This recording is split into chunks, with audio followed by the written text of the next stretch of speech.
ബഷീറിന്റെ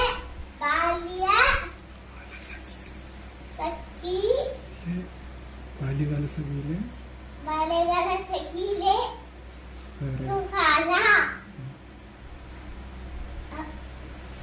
മജീദ് ഒന്നും കൂട്ടിയാ വലിയ ഒന്നായി. അതെങ്ങനെ ഒന്നും കൂട്ടിയ രണ്ടല്ലേ? ഓന് പറയുന്നതില്ല ഒരു കായുണ്ട്.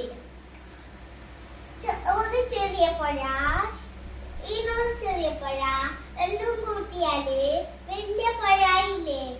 അതേപോലെ ഒന്നും